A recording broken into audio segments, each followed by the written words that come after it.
దేవుని మహాపరిశుద్ధ నామమునకే స్తుతి మహిమ కలుగును గాక. ఇంతవరకు నడిపించిన దేవుని విధానాన్ని బట్టి ఆయన నామాన్ని ఎంతగానో స్తుతిస్తున్నామండి. ఈ యొక్క సమయంలో ఈ కూడికను మనం ప్రార్థనతో ప్రారంభించుకున్నాము. మా మధ్యలో ఉన్నటువంటి మా అమ్మగారు వచ్చి ప్రారంభ ప్రార్థనలో నడిపించవలసిందిగా కోరుచున్నాను. మొట్టమొదటిగా దేవాది దేవునికి స్తుతులు స్తోత్రాలు చెల్లిస్తున్నాము.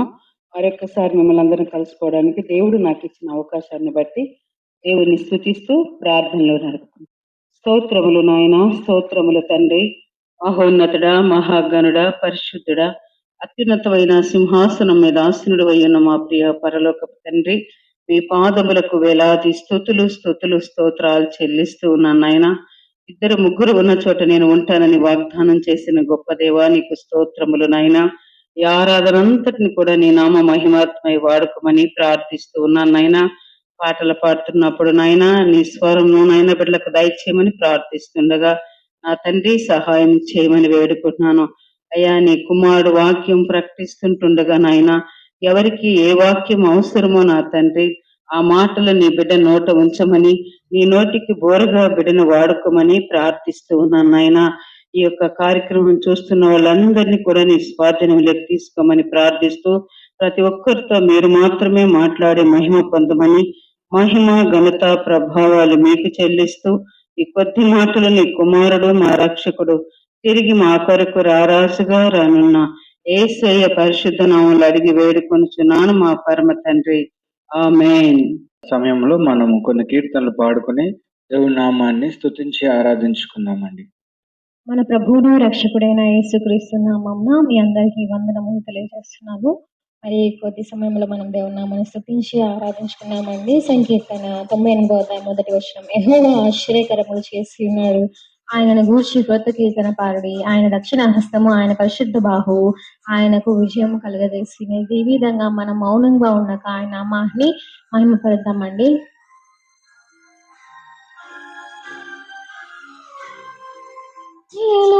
నేనున్నా ఇంతకాలం నీ కృపలో దాచినావు గతకాలం, నీ దయలో నేనున్నా ఇంతకాలం నీ కృపలో దాచినావు గతకాలం, నీ దయనే నేనే మౌనమును, నీ దయనే నేనే మౌనమును తెలియదయ్యా, నీ దయలో నేనున్నా ఇంతకాలం నీ కృపలో దాచినావు గతకాలం.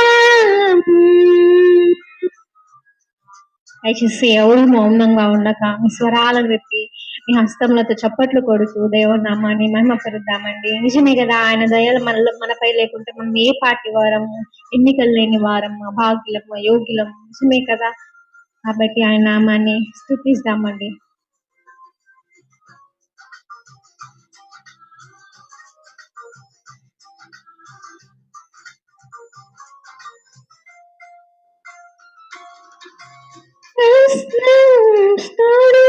వినలేని ప్రేమను వినలో చేయాలని ఆశిస్తారు అందరంత గొప్పవారిగా,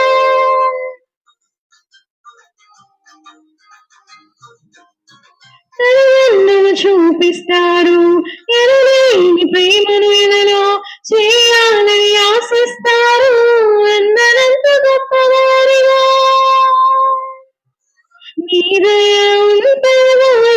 కాగలరు అధిపతులుగా, నీ దయ లేకపోతే బ్రతుకుట జరుగునా, నీ సిలువ నీడలోనే నన్ను దాచి ఉంచావని, నా ఉన్నంత వరకు ఇంతో గడపాలని, నీ దయలో నేనున్నా ఇంతకాలం నీ కృపలో దాచినావు గతకాలం.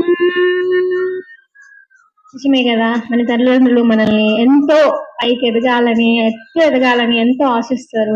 అయినప్పటికీ ఆయన ప్రణాళిక, ఆయన చిత్తం మన పట్ల చాలా భిన్నంగా ఉంటుంది. మన తల్లిదండ్రుల కంటే ఆయన యొక్క చిత్తం అనేది చాలా భిన్నంగా ఉంటది. కాబట్టి ఆయన చిత్తాన్ని ఏంటో ముందు మనము తెలుసుకొని ఆ విధంగా ప్రవర్తిస్తూ అటువంటి మార్గంలో మనం నడిచే వారిగా ఉండాలని ఆశిస్తున్నానండి.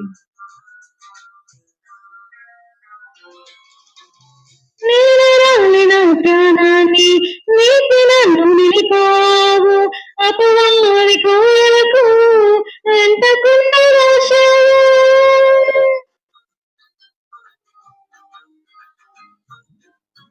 నేను రాలిన ప్రాణాన్ని నీతి నన్ను నిలిపావు, అపవాది కోయలకు అంటకుండా రాశావు.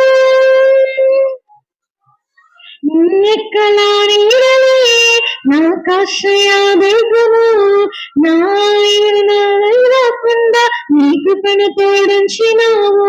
నీ పాదాల చింతనే నీ పరవశించాలని, ఉన్నంత వరకు నీ ప్రేమ పొందాలని, నీలో నేనున్న ఇంతకాలం నీ కృపలో దాచినావు గతకాలం. ఇంతవరకు మనం దేవుని స్తుతించామండి. మరి కొద్ది సమయంలో వాక్యధానంలోకి వెళ్లే ముందు మన హృదయాల్ని మనం సిద్ధపరచుకుందాము. జీవనదిని మా హృదయంలో ప్రవహింపజేయమనేటువంటి సాంగ్ తో మనము మన హృదయాలను విప్పి పాడుకుందామండి. దయచేసి ఎవరు మౌనంగా ఉండక స్వరాలను విప్పి హృదయపూర్వకంగా ఆయన నామాన్ని మహిమపరుద్దామండి.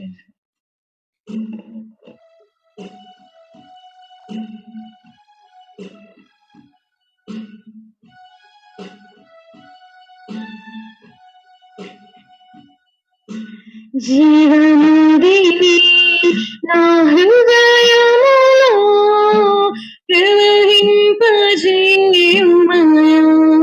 నా యేసయ్యా.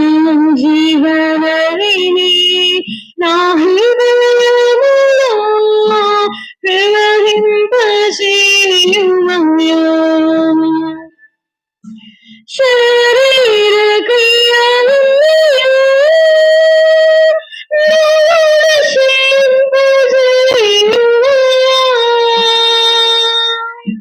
శరీర క్రియలన్నీయు నశింపజేయుమయా.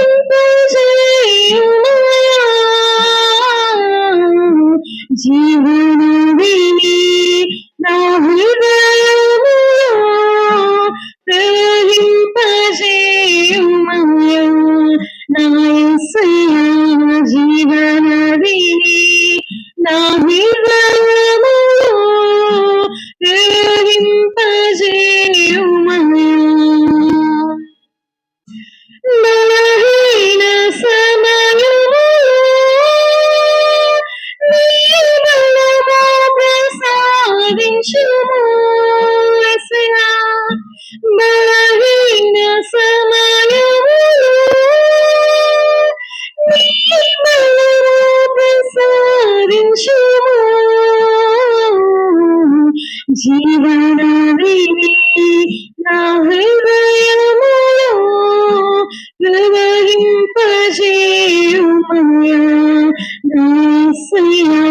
జీవనదిని నా హృదయములో ప్రవహింపజేయుమయా.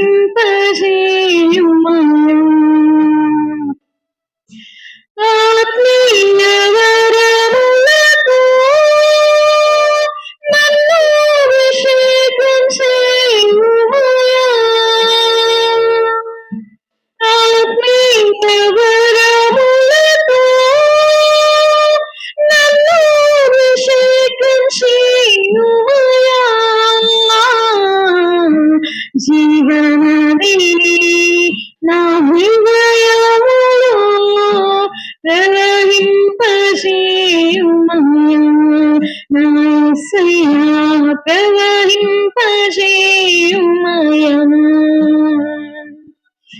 హల్లెలూయా ఆమేన్. ఆమేన్ హల్లెలూయా ఆమేన్. చెప్దామా? హల్లెలూయా ఆమేన్. ఆమేన్ హల్లెలూయా ఆమేన్. జీవనదిని నా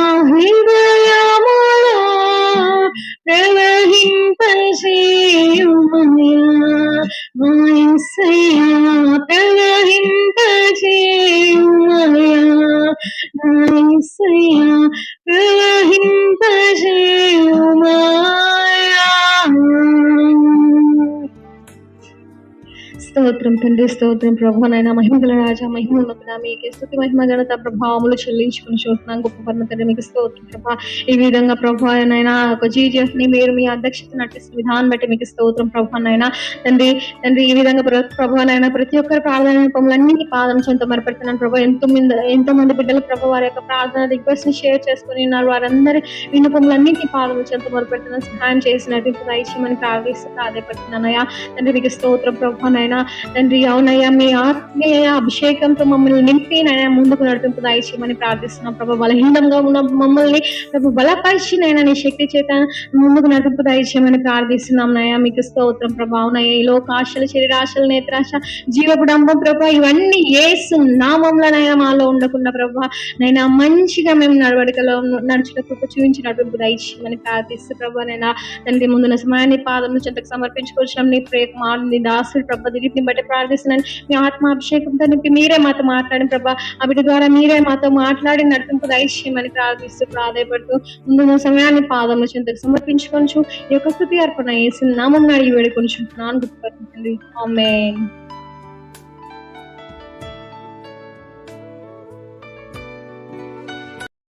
ఈ యొక్క సమయంలో దేవుడు మనకు తోడుగా ఉండి నడిపించిన విధానం బట్టి ఆయన నామాన్ని ఎంతగానో గణపరుస్తూ ఉన్నామండి. ఈ యొక్క సమయంలో కొద్దిసేపు మనం దేవుని వాక్యాన్ని ధ్యానించుకుందాం.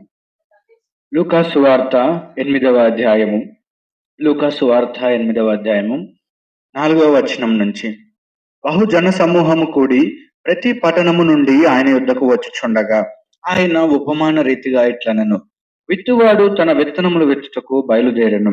అతడు విత్తుచుండగా కొన్ని విత్తనములు త్రోవ ప్రక్కన పడి త్రొక్కబడెను గనుక ఆకాశ పక్షులు వాటిని మృంగివేసెను. మరికొన్ని రాతి నేలన పడి మొలచి చెమ్మలేనందున ఎండిపోయెను. మరికొన్ని ముండ్ల పొదల నడుమ పడెను. ముండ్ల పొదలు వాటితో మొలచి వాటిని అణచివేసెను. మరికొన్ని మంచి నేలన పడెను. అవి మొలిచి నూరంతలుగా ఫలించెను. ఈ మాటలు పలుకుచు వినుటకు చెవులు గలవాడు వినును గాక అని బిగ్గరగా చెప్పెను. ఈ యొక్క సమయంలో మనం ఇక్కడ చూసుకున్నట్లయితే దేవుని వాక్యము ఇక్కడ 4 కేటగిరీస్ ఆఫ్ పీపుల్ గురించి చెప్తుందండి. మోస్ట్ ప్రాబబ్లీ చాలా వరకు 4 రకాలైనటువంటి hearers or receivers of the word of God. దేవుని వాక్యాన్ని తీసుకునే వాళ్ళలో 4 రకాలైనటువంటి వ్యక్తులు ఉంటారని మనం ఇక్కడ చూసుకోవచ్చు. అయితే మొట్టమొదటిగా ఇక్కడ చూసుకుంటే యేసు ప్రభువుని చూడటానికి జనాలు ఎక్కడి నుంచి వస్తున్నారంటే ప్రతి పట్టణం నుండి ఆయన యుద్ధకు వస్తున్నారంట. There was not just a single town or city who use to come to Jesus. అక్కడ ఒక పట్టణం నుంచి కాదు కానీ అనేక పట్టణాల నుంచి వస్తున్నారు. సాధారణంగా అనేక పట్టణాల నుంచి వస్తున్నారు. ఒక బోధకుడు దగ్గర బోధ వినటానికంటే అందరి దగ్గరికి జనాలు రారు. వాళ్ళు వచ్చేటప్పుడు ఆయన గురించి తెలుసుకొనే వస్తారు. వాళ్ళు యేసు ఎవరు అని ఆయన గురించి ఎంతో రీసెర్చ్ చేసి సామాన్యుల దగ్గర నుంచి సామంతుల దాకా అందరూ ఎవరి కాడ ఉన్న వనరులను బట్టి వాళ్ళు బండి, సైకిల్, కారు, హెలికాప్టర్, ఎద్దుల బండి ఆ కాలంలో ఏది ఉంటే అవి వేసుకొని వాళ్ళు ఆయన బోధ వినటానికి వచ్చారు. అయితే అక్కడ మనం చూసుకుంటే ఏం జరుగుతుందంటే అక్కడ ప్రతి ఒక్క జన సమూహం ఆయన దగ్గరికి వస్తే ఆయన ఎలా మాట్లాడుతున్నాడు అంటే ఒక అర్థం కాని భాషలో వాళ్ళతో మాట్లాడట్లేదు. ఒక తెలియని పదాలు వాళ్ళ దగ్గర వాడట్లేదు. ఈరోజు చాలా మంది జనాలు వచ్చారు కదా అని చెప్పి నేను ఎలా ఉండాలి అంటే తెలియని పదాలు వాడి గజిబిజి పదాలు వాడి జనాలను నేను మాయలలో చెప్పకూడదు. యేసు ప్రభుల వారు మనకు అదే నేర్పిస్తున్నారు. ఆయన ఏం మాట్లాడుతున్నాడు అంటే ఉపమాన రీతిగా మాట్లాడుతున్నారు. వచ్చిన వాళ్ళలో ఆయన హోమ్ టౌన్ బెత్లెహేం వాళ్ళు ఉన్నారు, ఇజ్రాయేల్ వాళ్ళు ఉన్నారు, తూరు వాళ్ళు ఉండొచ్చు, సీదోను వాళ్ళు ఉండొచ్చు, సియోను వారు ఉండొచ్చు, రకరకాలైన ప్రాంతాల నుంచి వచ్చిన జనాలు అక్కడ ఉండొచ్చు. అందరికీ అర్థమయ్యే రీతిలో జనరల్ గా మాట్లాడుతున్నాడు ఆయన. విత్ ఎగ్జాంపుల్, విత్ పారాబుల్, ఒక ఉపమానాలతో ఆయన మాట్లాడుతున్నాడండి. ఈరోజు ఎవరైనా మనలో కూడా నేనైనా సరే బోధన చేయాలనుకున్నప్పుడు కాంప్లికేటెడ్ గా కాకుండా రకరకాలైన మనుషులు వచ్చినప్పుడు దేవుని వాక్యాన్ని చేరువేయటానికి చాలా ఉపమాన రీతిగా మనం మాట్లాడి దేవుని వాక్యాన్ని మనం పంచినట్లయితే వారికి అర్థమై దేవుని మార్గంలో నడిచే అవకాశం ఉంటుంది. అయితే ఇక్కడ 4 కేటగిరీస్ ఆఫ్ పీపుల్ ని మనం చూస్తున్నాము. ఆ వచ్చిన వాళ్ళల్లో కూడా బహుశా 4 కేటగిరీలు ఉండొచ్చు. దేవుడు ఆ 4 కేటగిరీ పీపుల్ ని క్లియర్ గా చెప్పేస్తున్నాడండి. ఎవరు అనంటే, వచ్చారు కదా అని చెప్పి కాంప్రమైజ్డ్ స్పీచెస్ ఆయన ఇవ్వలేదు, కాంప్రమైజ్డ్ మెసేజ్ ఆయన ఇవ్వలేదు. ఆయన వాక్యాన్ని వాక్యంలా బోధించాడు. మొట్టమొదటిగా చూసుకుంటే, విత్తువాడు తన విత్తనములు విత్తుటకు బయలుదేరెను. అతడు విత్తుచుండగా కొన్ని విత్తనములు త్రోవ ప్రక్కన పడి త్రొక్కబడెను గనుక ఆకాశ పక్షులు వాటిని మృంగివేసెను. This is the first category. దేవుని వాక్యంను రిసీవ్ చేసుకునే వాళ్ళు ఫస్ట్ కేటగిరీ ఆఫ్ పీపుల్ ఏంటంటే, విత్తనాలు విత్తే ఆయన బయలుదేరి విచ్చు వెళ్తున్నాడు. అంటే లెట్ us సపోజ్ ఈయన ఒక రైతుతో సమానం. రైతు ఏం చేస్తాడంటే తన పొలంలో విత్తనాలు చల్లుకుంటూ వెళ్తాడు. ఇక్కడ విత్తువారు అంటే దేవుని సేవకులు ఉండొచ్చు, అది బోధకులు అనబడేవారు ఉండొచ్చు, పాస్టర్లు అనబడేవారు ఉండొచ్చు, సోదరులు అనబడేవారు ఉండొచ్చు. బిరుదులు ఏమైనప్పటికీ కూడా ఎవరైతే దేవుని యందు ఆశతో తృష్ణతో ఉండి ఆయన వాక్యాన్ని వెతుకుతూ వెళ్తారో, ఆయన సన్నిధిలో కనిపెట్టి ఆ వాక్యాన్ని పంచుతూ వెళ్తారో, వాళ్ళు they keep on going by spreading the gospel. ఈ 66 పుస్తకాలు ఉన్నటువంటి ఈ జ్ఞాన గణ నిధిలో ఉన్న ఈ యొక్క వాక్యాన్ని వాళ్ళు ఏం చేస్తారంటే పంచుతూ వెళ్ళిపోతారండి. పంచుతూ వెళ్ళిపోతారు. వాళ్ళ డ్యూటీ అదే. వాళ్ళు వెన తిరిగి చూడరు ఏం జరిగింది, ఎవరు ప్లస్ ఎవరు మైనస్. వాళ్ళు ప్లస్ ఉన్న వాళ్ళని చూసి సంతోషపడి, నా అభిమానులు వచ్చారు, నా విత్తనాలు తిన్న వాళ్ళు, నా వాక్యం విన్న వాళ్ళు ఇలా సంతోషపడరు. ఎవరు రాలేదు కదా అని చెప్పి బాధపడిపోయి రేపు చెప్పడం కూడా మానేరు వాళ్ళు.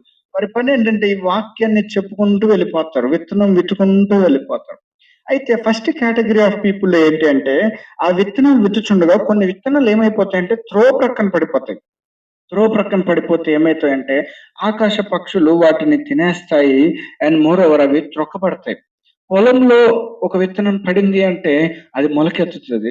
త్రోవలో పడింది అంటే ఏదో ఒక జంతువులో లేదంటే బండ్లో తొక్కేయచ్చు, మనుషులు తొక్కేయచ్చు కాలినడక మార్గంలో. లేదంటే ఒక్కొక్కసారి పక్షులు కూడా ఆ విత్తనాలను తీసుకెళ్లిపోతాయి. అయితే ఇక్కడ ఏంటంటే ఆ విత్తనాలు అలా చల్లుకుంటూ వెళ్ళినప్పుడు ఆ త్రోవ ప్రక్కన కొన్ని విత్తనాలు పడిపోతాయి. వినే వాళ్ళలో చాలా మంది దేవుని వాక్యాన్ని వినడానికి వస్తారు. 1000 మంది, 2000 మంది, 5000 మంది, 10,000 మంది, 1,00,000 మంది, 1,00,00,000 మంది, 100 కోట్ల మంది, 500 కోట్ల మంది. చాలా మంది దేవుని వాక్యాన్ని వినడానికి వస్తారు. కానీ అందులో 1 కేటగిరీ ఆఫ్ పీపుల్ ఎలా ఉంటారు అంటే 1/4 కానీ ఒక రకమైనటువంటి వ్యక్తులు. వారు దేవుని వాక్యాన్ని వింటారు, కానీ సరైన నేల వాళ్ళకు ఉండదు. అంటే they don't have a proper foundation and environment to grow in the word of God. దేవుని వాక్యంలో ఎదగటానికి కానీ బ్రతకటానికి కానీ సరైన వాతావరణము, సరైన పునాదులు వాళ్ళకు ఉండవండి. దేవుని వాక్యంలో వాళ్ళు స్వీకరిస్తారు. దేవుని వాక్యము పలానా బ్రదరు, పలానా సిస్టరు, పలానా వాళ్ళు బాగా చెప్పారండి, సూపర్ గా చెప్పారు అని అప్రిషియేట్ చేసే పాజిటివ్ మైండెడ్ వాళ్ళు ఉంటారు, తీసుకునే వాళ్ళు ఉంటారు. కానీ దురదృష్టవశాత్తు వారికి పునాదులు లేని కారణం చేత, వారి నేల కారణం చేత, వారి మనస్సు దేవునికి సమర్పించిన కారణం చేత అది రాయిలాగా అయిపోయి ఉంటది. ఆ నేల మీద పడినప్పుడు పునాదులు లేని కారణం చేత ఆ వాక్యం ఎదగదండి. దాన్ని తొక్కేస్తారంట. దాన్ని తొక్కేస్తారు. ఆకాశ పక్షులతో అది తీసుకొని పోబడుతుంది అనమాట. అంటే ఈ లోకంలో ఆ వాక్యం విని భద్రంగా కాపాడుకుందామని వెళ్ళినప్పుడు పునాదులు లేని, వాతావరణం లేని తన యొక్క వ్యక్తిగత జీవితము అది తొక్కేస్తది. ఈ వాక్యం నువ్వు బతకలేవు, ఈ వాక్యంతో నువ్వు చేయలేవని తొక్కేస్తది. రెండవదిగా ఆకాశ పక్షులు చేతుకొని వెళ్ళినట్టు తన యొక్క ఆలోచనలు, తన యొక్క జీవన శైలిలో దుష్టుడు కానీ మరి ఇతరటువంటి శక్తులతో కానీ ఆ పొందుకున్న వాక్యాన్ని పోగొట్టేసుకుంటాడు. వారు వచ్చి దొంగిలిస్తారు. ఈ వాక్యాన్ని కాపాడుకునే పరిస్థితిలో వాళ్ళు ఉండరు. వీరు ఎవరు అంటే నేలను పడినటువంటి వారు. ఎవరైతే విత్తనాలను నేలను పారేసుకుంటారో, వారి హృదయాలు నేలలాగా ఉంటాయో వారు ఈ జోన్ లో ఉంటారు. అయితే రెండవదిగా చూసుకున్నట్లయితే మరికొన్ని ముండ్ల పొదలో పడెను. 6వ వచనము. మరికొన్ని రాతి నేలను పడి మొలిచి చెమ్మలేనందున ఎండిపోయెను. మరి ఇంకొక రకమైనటువంటి గింజలు ఎక్కడ పడ్డాయంటే రాతి నేలను పడ్డాయంట. అయితే రాతి నేలలో కాస్త మనకు మట్టి కనపడుతుంది, కానీ దానికి లోతుపాతులు ఉండవు, దానికి వాటరింగ్ అనేది ఉండదు అనమాట. చెమ్మ లేనందున అవి ఎండిపోతాయి. అక్కడ మొలకలు ఎత్తవు అనమాట. దేవుని వాక్యము కొంతమంది ఒక 10% వరకు తీసుకొని కాపాడుకొని బతకాలనుకున్నప్పటికీ కూడా వారి వ్యక్తిగత జీవితం కానీ వారి యొక్క వాతావరణం ఏదైతే లైఫ్ స్టైల్ ఉంటుందో ఆ జీవితం వాళ్ళని ఏం చేస్తుందంటే వాళ్ళని ఎదగనివ్వదండి. కొంతవరకు దేవుని వాక్యంలో నడిచావు, బానే ఉంది. ఇంతకు మించి నీకు చేత కాదు, ఇంతకు మించి నువ్వు బతకలేవు, ఇక అవసరం లేదు ఈ వాక్యం, మనకి మనలాంటి వాళ్ళకి సెట్ అవ్వదు అని కొంతవరకు అడుగులేసి తర్వాత వాళ్ళు ఏమైపోతారు అని అంటే దేవుని సన్నిధిలో ఆగిపోతారండి. ఆయనకు చేరువ అవ్వలేరు. ఆ తర్వాత మూడో రకమైనటువంటి వ్యక్తులు ఎవరు అంటే, మరికొన్ని ముండ్ల పొదల నడుమ పడెను, ముండ్ల పొదలు వాటితో మొలచి వాటిని అణచివేశను. యాక్చువల్ గా ముండ్ల పొదలు పడిన నేలలో ఎదుగుదల ఉంటది. అక్కడ ఎదగడానికి అవకాశం ఉంటుంది. ఎందుకంటే మట్టి ఉంటది, సారం ఉంటది. కానీ ఆ చుట్టూ ముండ్ల పొదలు ఉండడం చేత అది ఎదగాలనుకున్నా సరే అంతకంటే ముందుగా ఎదిగినటువంటి, పొడవుగా ఎదిగినటువంటి ముండ్ల పొదలు దాన్ని ఆపేస్తాయి. ఈరోజు దేవుని వాక్యాన్ని వినే వాళ్ళలో మూడో రకమైన వాళ్ళు ఎవరు అని అంటే, వారు దేవుని వాక్యాన్ని వింటారు, వారు స్వీకరిస్తారు, వారి వ్యక్తిగత జీవితం గాని వాతావరణ జీవితం గాని కాపాడుకుంటూ దేవుని సన్నిధిలో ఎదుగుదాం అనుకుంటున్నప్పుడు వారు పట్టబడతారండి. వారు బలం లేని కారణం చేత, వారి వాతావరణం సరిగ్గా కొన్ని సందర్భాల్లో కోల్పోయిన కారణం చేత వాళ్ళు ఏమైపోతారంటే, ఆ చుట్టుపక్కల ఉన్నటువంటి వారి ప్రెషర్, వారి ఇన్ఫ్లుయెన్స్, వారి నుంచి వచ్చినటువంటి ప్రతి విధమైనటువంటి ప్రలోభాలను బట్టి వారి యొక్క ఆధ్యాత్మిక జీవితం అంతరించిపోతుంది. ఆ యొక్క ఎదుగుదల లేకుండా ఆగిపోతుంది. దేవుని వాక్యము తీసుకునే వాళ్ళలో వీరు మూడో రకం. వీరు చాలా మంచిగా ఉండొచ్చు ఒక్కొక్కసారి. వీరు ఒక్కొక్క పీరియడ్ లో ఈయన భలే బతికాడే, భలే ఎదుగుతాడు అనుకున్నాం అనిపిస్తుందేమో, కానీ వారు ఏమైపోతారంటే ఉన్న ఫలంగా ఆ ముండ్ల పొదలు ఎలాగైతే అణిచేస్తాయో వారి యొక్క కారణాలను బట్టి, వ్యక్తిగత జీవిత కారణాలు, ప్రలోభాలను బట్టి, వాతావరణాన్ని బట్టి వారి ఆధ్యాత్మిక జీవితం అణచిపోబడుతుంది. అయితే దేవుడు అంటున్నాడు, ఈ యొక్క రాతి నేలను పడినదో, త్రోవ ప్రక్కన పడినదో, ముళ్ళ పొదల్లో ఉన్నటువంటి జీవితము నా నుంచి గానీ, చూసే మీలో ఏ ఒక్కరి నుంచి గానీ ఆయన ఆశపడటం లేదండి. దేవుడు ఆశపడేదల్లా ఏంటి అంటే నాలుగో రకమైనటువంటి రిసీవర్స్ గురించి. ఈ రకంగా మనం ఉండాలి అని. ఏంటి ఆ రకము అంటే 8వ వచనము, మరికొన్ని మంచి నేలను పడెను, అవి మొలచి 100 ఫలించెను. ఏంటంటే మంచి నేలను పడ్డాయంట, అవి 100 ఫలించాయంట. ఎక్కడ పడ్డాయండి? మంచి నేలను పడ్డాయి. అది త్రోవ ప్రక్కన పడలేదు, అది రాతి నేలన పడలేదు, అది ముండ్ల పొదల్లో కూడా పడలేదు. అది పడింది ఎక్కడ అనంటే మంచి నేలలో, ఒక ఫైన్ ల్యాండ్ లో అది సో చేయబడినది, విత్తబడిందండి. అందుకని 100 ఫలాలు వచ్చాయంట. అక్కడ ముండ్ల పొదలు లేవు, అక్కడ ఎత్తుకపోవడానికి పక్షులు రాలేదు, అక్కడ ఎవరు తొక్కటానికి వీలు లేదు, అక్కడ నేల కూడా ఎక్కువ రాతిగా లేదు. ఇది మంచి నేల. ఈ 4వ రకమైనటువంటి కేటగిరీ ఆఫ్ పీపుల్ ఎవరు అనంటే మంచి నేలను ఉన్నటువంటి వారండి వీరు. అంటే ఎవరైతే తమ యొక్క వ్యక్తిగత జీవితాన్ని, సామాజిక జీవితాన్ని, సాంఘిక సొసైటియల్ లైఫ్ ని కాపాడుకుంటూ వారి వాతావరణాన్ని కాపుకుంటూ ఉంటారు, ఒక దృష్టిలో పెట్టుకొని ఎక్కడ బ్రతుకుతున్నాం అనేది ఆలోచించుకుని తమ ఆధ్యాత్మిక జీవితాన్ని కాపాడుకుంటారు. ఆ విన్న వాక్యాన్ని పక్షులకు ఇవ్వకుండగా, ఆ విన్న వాక్యాన్ని రాతి నేలను పడనివ్వకుండగా, ఆ విరిగి నలిగిన మనస్సుని దేవుని సన్నిధికి పెట్టి ఆ విత్తనాలు అంటే దేవుని వాక్యాన్ని ఆ మనస్సును పెంచి పోషించడానికి వాళ్ళు వాడతారండి.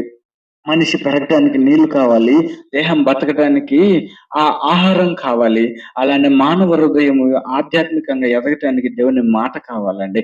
ఆ మాట అది ఎవరు చెప్పినా సరే, అది ఒక స్త్రీలు చెప్పినా, పురుషులు చెప్పినా, అమెరికా వాళ్ళు చెప్పినా, ఇండియా వాళ్ళు చెప్పినా, ఆఫ్రికా వాళ్ళు చెప్పినా, పెద్దోళ్ళు చెప్పినా, నాలాంటి చిన్నోడు చెప్పినా, ఎవరు చెప్పినా నిజంగా దేవుని వాక్యం అనేది వినపడుతుంది అంటే అది ఒక వ్యక్తి ఆధ్యాత్మిక స్థితికి ఎంతో పోషకాన్నిస్తుంది.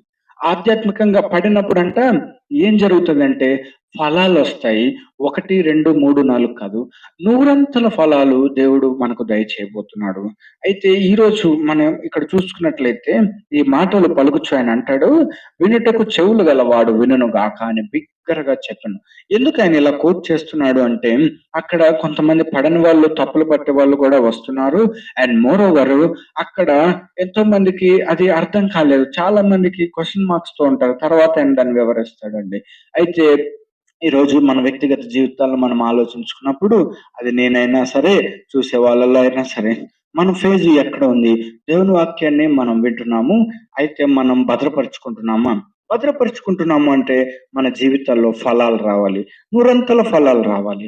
ఆ నూరంతల ఫలాల్లో మనం ఫలాలు ఎన్ని పొందుకున్నాం, మన వాక్యంలో ఎదుగుతున్నామా లేదా, లేదంటే నటిస్తున్నామా, లేదంటే మోసపోతున్నామా, లేదంటే మోసం చేస్తున్నామా, లేదు అంటే మనము ఏ ప్రలోభాల చేత ఆధ్యాత్మిక జీవితాన్ని ఆపుకుంటున్నామా, వీటన్నిటిని మనం దృష్టిలో పెట్టుకొని మన ఆధ్యాత్మిక జీవితాన్ని కాపాడుకుంటూ మన యొక్క హృదయం అనే ఈ యొక్క నేలను మనం దేవుని సన్నిధిలో ప్రజెంట్ చేసుకొని వాక్యం అనే విత్తనాన్ని కాపాడుకొని మనం ఆధ్యాత్మికంగా ఎదగాలని ఆశపడుతూ దేవుని సన్నిధిలో ఈ పరిశుద్ధ వాక్యం ఆయన మనం వినికిడిలో దీవించును గాక. ప్రార్థించుకుందామండి. రాజులకు రాజా, ప్రభులకు ప్రభువా, అత్యున్నత సింహాసనంపై ఆసీనుడైన దేవ, నీకే వందనాలు, కృతజ్ఞతలు, స్తోత్రాలైనా. ఎంతవరకు కాచి కాపాడి నడిపించిన దేవా నీకు స్తోత్రాలైనా. ఇంతవరకు నీ సన్నిధిలో మమ్మల్ని నడిపించి నీ కృప చేత నడిపిస్తున్నావు, నీకు వందనాలు తండ్రి నాయన. స్తుతి, ఆరాధన, ప్రార్థనను, వాక్యమును బట్టి నీకు స్తోత్రాలు చెల్లిస్తూ చెప్పిన నా కుటుంబాన్ని, వింటున్నటువంటి వారి కుటుంబాలను మీ సన్నిధిలో నడుచులాగున దీవించమని ప్రార్థిస్తూ, ప్రత్యేకమైన నీ జ్ఞానము, తెలివి మాకు దయచేయమని ప్రార్థిస్తూ, మరి అంత మాత్రమే కాక విన్న వాక్యమునైనా మంచి నేలను పడి ఎలాగనైతే విత్తనాలు ఫలించాయో మా వ్యక్తిగత జీవితాలు కూడా నీ యొక్క సన్నిధిలో ఫలించులాగున నీ కృప దయచేయమని ప్రార్థిస్తూ, నిరంతరాయంగా మేము కూడా నైనా నీ సన్నిధిలో అడుగులు ముందుకు వేటకు నీ కృప దయచేయమని ప్రాధాయపడుతూ, సమస్త మహిమ ఘనత ప్రభావంలో నీ నామమునకి ఆరోపించుకుంటూ నజరేయుడైన యేసు నామమున ఈ ప్రార్థన అడిగి వేడుకొంచున్నాం మా పరమ తండ్రి. ఆమేన్. God bless you all.